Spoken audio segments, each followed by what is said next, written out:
Welcome to Vikas Shukla academy. Vikas Shukla academy के इस YouTube channel में आप सभी का बहुत बहुत स्वागत है। मेरा नाम विकास शुक्ला है और अब हम जो अपनी क्लास स्टार्ट कर रहे हैं उसमें एक टॉपिक रहेगा और उस टॉपिक के संबंध में सारी संपूर्ण जानकारी जो हो सकती है वो मैं आपको देने वाला हूँ। तो चलिए, ज्ञान की बात विकास सर के साथ। तो आप सभी को पता ही है कि एमपीजी के मेरा मेन सब्जेक्ट रहा है, तो उसमें ही जो मध्य प्रदेश पीएससी का एग्जाम है या फिर मध्य प्रदेश के जो स्टेट के एग्जाम होते हैं, व्यापम, या फिर हम बात करें अन्य जो भी एग्जाम कंडक्ट होते हैं, उनमें ये टॉपिक्स कहीं ना कहीं पूछे जाते हैं। तो चलिए, आज मैं आप सभी के सामने लेकर के आया हूँ ज्ञान की बात विकास सर के साथ रानी दुर्गावती। सभी को पता है रानी दुर्गावती कहाँ की शासिका थी। तो भाई जल्दी से लिंक को शेयर कर दो अपने दोस्तों के साथ, फिर हम वीडियो को स्टार्ट करते हैं। जल्दी से लिंक को शेयर कर दीजिए, हम स्टार्ट करते हैं। और अगर आप चैनल पर नए हैं तो प्लीज चैनल को सब्सक्राइब करें और बेल आइकन को प्रेस करें। चलिए हम स्टार्ट करते हैं वो इंफॉर्मेशन जो आपको किसी ने आज तक नहीं दी होगी। चलिए स्टार्ट करते हैं।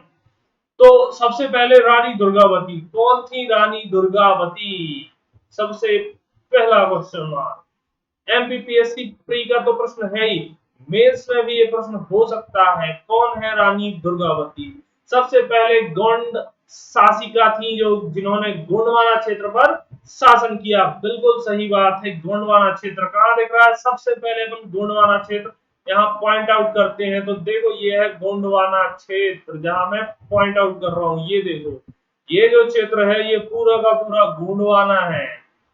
चलिए, तो हम एक एक करके स्टेप बाय इनकी इंफॉर्मेशन देखते हैं। देखो सबसे पहले नाम रानी दुर्गावती, ठीक है, कोई बात नहीं।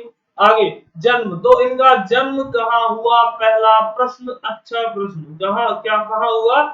ये लिखा हुआ है कालिंजर दुर्ग।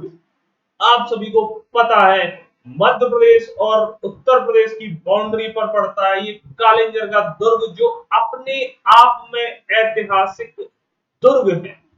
बहुत ऐतिहासिक है क्योंकि जितने भी बड़े आक्रमणकारी या फिर हम बात करें तो महान राजा मध्य प्रदेश और उत्तर प्रदेश में रहे हैं, उन्होंने इस दुर्ग को जीता है और अपने अधिकार में रखा है। ठीक है, चले हम आगे। चलिए, सन 1524 ईस्वी में इनका जन्म हुआ था। इनका रानी दुर्गावती। ठीक है, रानी दुर्गावती का नाम दुर्गावती कैसे पड़ा? तो दुर्गा अष्टमी के दिन इनका जन्म होने के कारण इनका नाम रानी दुर्गावती पड़ा। क्लियर है? चलिए, पिताजी का क्या नाम था? तो पिता थे इनके कीरत राय चंदेल। तो आप सभी को पता ही है मध्य प्रदेश का जो खजुराहो क्षेत्र है या मध्य प्रदेश और उत्तर प्रदेश की बाउंड्री, आप समझ सकते हैं कालिंजर कहाँ है। तो लगभग कालिंजर यहाँ कहीं है। कहाँ? जहां मैं पॉइंट आउट कर रहा हूं ये कालिंजर है।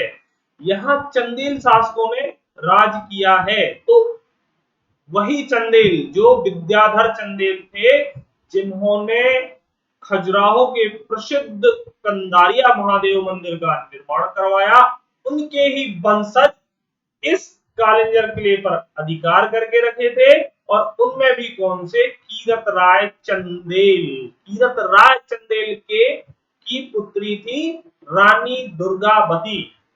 प्रश्न ऐसा पूछा जा चुका है, सबको पता है गोंडवाना की शासिका थी।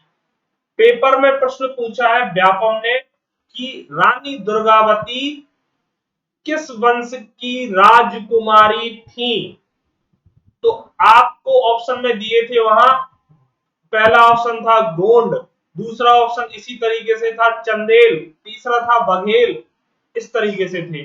तो हमें हमें लगता है कि इन्होंने गोंडवाना क्षेत्र पर शासन किया, इसलिए ये क्या है?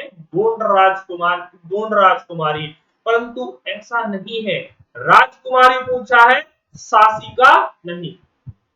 ठीक है, शासिका पूछेंगे गोंड वंश, और अगर राजकुमारी पूछ दिया तो चंदेल वंश में इनका जन्म हुआ था? राजकुमारी पूछा है। क्लियर? तो हम लगाएंगे आंसर चंदेरी। ठीक है। पति, तो इनके पति कौन थे? तो इनके पति थे दलपत शाह गोंड, जो संग्राम शाह के पुत्र थे। संग्राम शाह गोंड का नाम सुना होगा ना आपने, संग्राम शाह। तो संग्राम शाह की यह क्या थी, मां लिखना है ये, संग्राम शाह की ये क्या थी, पुत्र वधू, या बात करें हम तो दलपत शाह गोंड इनके पुत्र थे। ठीक है, जिनका विवाह रानी दुर्गावती के साथ हुआ। ठीक है। रानी दुर्गावती के बेटे का नाम वीर नारायण। क्या हुआ था, दलपत शाह युद्ध लड़ते हुए वीरगति को प्राप्त हो गए थे, और इनका जो पुत्र था वीर नारायण, दलपत शाह जी का और दुर्गावती जी का, तो इसको गद्दी पर फिर बैठा दिया जाता है। तो रानी दुर्गावती स्वयं शासिका नहीं थी, वीर नारायण की संरक्षिका थी, याद रखना। पेपर में अगर आ जाए या पीएससी का मेंस लिखना हो, आप इस पॉइंट को ऐड करेंगे, आंसर और अच्छा होगा कि वीर नारायण की संरक्षिका थी। एज अ शासिका इन्होंने शासन नहीं किया है, बिल्कुल अच्छे से सुन लेना। वीर नारायण की संरक्षिका बनकर के इन्होंने अपने राज्य को संरक्षित किया है। क्लियर? चलिए, मृत्यु कहां हुई? तो जबलपुर में, जबलपुर का स्थान था, वहां पर इनकी मृत्यु हुई। समाधि कहां है? तो उसी मृत्यु वाले स्थान पर उनकी समाधि बनाई गई। कहां? बरेला। एमपीपीईबी या व्यापम पूछ चुका है। और स्थान भी और अंदर पूछे तो नरिया नाला, नरिया नाला नाम की जगह है बरेला में, और वो भी जबलपुर में। वहां पर इनकी समाधि बनाई गई है, जहां ये शहीद हुई थी। क्लियर हुआ? रानी दुर्गावती के बारे में एक जनरल इंफॉर्मेशन। ठीक है। अगर हम बात करें, ये था गोंडवाना क्षेत्र, ठीक है, जो कि जबलपुर का क्षेत्र है, जबलपुर के आसपास का क्षेत्र। यहाँ पर क्या थे? 52 गढ़ थे, और 52 गढ़ों का शासन किसने किया? किसके हाथ में था? तो संग्राम शाह, जो दलपत शाह जी के पिताजी थे। क्लियर? चले आगे, चलो। अब हम देखते हैं, इस तरफ लिखा हुआ है रानी दुर्गावती द्वारा किए गए संघर्ष। ठीक है, तो रानी दुर्गावती के द्वारा कौन कौन से संघर्ष किए गए, पहला देखते हैं। तो सन 1556 ईस्वी में रानी दुर्गावती और बाज बहादुर के मध्य क्या होता है? युद्ध होता है। किस किस के बीच? रानी दुर्गावती और बाज बहादुर। मोस्ट मोस्ट मोस्ट इंपॉर्टेंट, बाज बहादुर कौन था? तो ये वही बाज बहादुर है जो मालवा का शासक था, जिसे अकबर ने हराया था, याद है ना। तो रानी दुर्गावती का पहले युद्ध मालवा के शासक बाज बहादुर से भी होता है। कब? 1556 में। परंतु बाज बहादुर को रानी दुर्गावती वीरता पूर्वक हरा देती है, और इसको अपने क्षेत्र में आने से पहले खदेड़ कर बाहर कर देती है। क्लियर?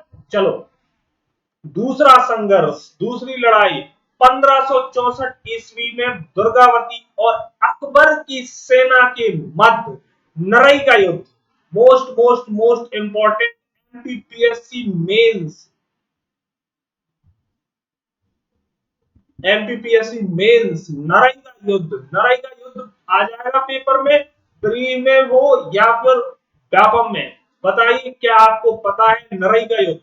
तो नरई का युद्ध रानी दुर्गावती और मुगल शासक अकबर की सेना के मध्य 1564 ईस्वी में हुआ। इसमें रानी के फौजदार, तो रानी के का एक फौजदार था अर्जुन सिंह, बहुत भरोसेमंद था, यह इसमें मारा जाता है। तथा इसी युद्ध में रानी भी वीरता पूर्वक लड़ती हुई वीरगति को प्राप्त हो गई। ठीक है, तो ये दो संघर्ष थे प्रमुख, जिन्होंने जिन संघर्षों ने रानी को सर्वोच्च स्थान दिलाया। ठीक है, पहला बाज बहादुर के साथ 1556 ईस्वी में, 8 साल बाद फिर अकबर की सेना के साथ युद्ध करती हुई वीरगति को प्राप्त हुई और वह युद्ध था नरई का युद्ध। क्लियर है? चलिए अब कुछ अन्य पॉइंट्स देखते हैं। गौड़ वंश का संस्थापक, तो गौड़ वंश का संस्थापक अगर पेपर में पूछा जाए, एनपीपीएससी प्री करेगा ये क्वेश्चन, तो यादव राय ने कब की थी? 1328 ईस्वी में। इस क्षेत्र के गोंडवाना होने के प्रमुख कारण एमपीपीएससी मेंस 3 मार्कर, क्या गोंडवाना नाम होने के प्रमुख कारण? तो पहला कि गोंड वंश, एक तो गोंडों का आसियाना, जो गोंड जनजाति है वह कहां रहती है? इस क्षेत्र में रहती है। दूसरा कारण, गोंडवाना जो भूसंहति थी, गोंडवाना लैंड का जो हिस्सा था, अगर आपने भूगोल अच्छे से पढ़ी है तो आपको पता होगा कि भारत, मध्य प्रदेश ही नहीं पूरा भारत गोंडवाना भूसंहति का हिस्सा है। तो गोंडवाना क्षेत्र होने के कारण भी इसका नाम गोंडवाना पड़ा। तीसरा कारण, ये जो गौड़ों ने यहाँ पर क्या किया है? कुछ समय शासन किया है, इसलिए इस क्षेत्र को आज भी गोंडवाना क्षेत्र के नाम से जाना जाता है। क्लियर हुआ? चले आगे। चलिए रामायण काल में गोंडवाना का अन्य नाम, तो रामायण काल में गोंडवाना का अन्य नाम दंडकारण्य था। वही दंडकारण्य जिसका उल्लेख जो वाल्मीकि द्वारा रचित रामायण है उसमें उल्लेख इसका किया गया है। इसके अलावा जो कि श्री रामचरितमानस लिखी गई है उसमें भी तुलसीदास जी ने दंडकारण्य का उल्लेख किया, और यह मध्य प्रदेश और उत्तर प्रदेश की बाउंड्री पर, उत्तर प्रदेश बोल दिया, छत्तीसगढ़ की बाउंड्री पर पड़ता है। ये हमारा मध्य प्रदेश है और यहाँ कुछ इस तरह ये आप देख रहे होंगे मैप में, यहाँ ये छत्तीसगढ़ है। मैप में इसीलिए बनाता हूं कि आपको समझ में आए, एक बार में ही याद हो, दोबारा पढ़ने की जरूरत ना हो। क्लियर हुआ? चले आगे। चलिए इंपीरियल गजेटियर के अनुसार, तो जो इंपीरियल गजेटियर था उसमें गौड़ों के 2 वर्ग बताए गए हैं। मेरे पीछे होंगे, आपको नहीं दिख रहे होंगे, मैं आपको फिर भी बता देता हूं कि वो 2 वर्ग कौन से थे। तो एक राजगौड़ और एक था धुरगौड़। कितने थे? 2 वर्ग थे गोंडों के, एक राजगौड़ और दूसरा धुरगौड़। राजगौड़ जैसा नाम, राज करते थे, तो कुलीन वर्ग, उच्च वर्ग से थे। धुरगौड़ वह जो सामान्य वर्ग या फिर मजदूर हुआ करते थे, वह धुरगौड़ हुआ करते। ठीक है? और जिनका निवास स्थान कहाँ है? तो उनका निवास स्थान गोंडवाना जबलपुर का क्षेत्र था। ये थी गोंडवाना रियासत के बारे में एक सामान्य चर्चा, और रानी दुर्गावती से संभावित प्री मेंस, और हम बात करें तो व्यापम के लिए संभावित प्रश्न। चलिए हम मिलते हैं अगले लेक्चर में, अगली सीरीज, इसी सीरीज में अगला वीडियो लेकर के फिर से आप सभी के सामने हाजिर होऊंगा। कम समय में आपको संपूर्ण एकदम निचोड़ देके जाऊंगा। जो मेरे नोट्स हैं, जिस तरीके से मेरा पढ़ाना रहा है उसी को आगे कंटिन्यू करते हुए, तो प्लीज अपने दोस्तों को ज्यादा से ज्यादा इस वीडियो की लिंक को शेयर करिएगा। आप जितना मुझे सपोर्ट करेंगे उतना मैं आगे इसको भी लेकर के जाऊंगा। तो चलिए हम मिलते हैं अगले वीडियो में। प्लीज वीडियो को जरूर शेयर कीजिएगा। अगर चैनल पर नए हैं तो इसे सब्सक्राइब करें। मिलते हैं अगले वीडियो में। जय हिंद।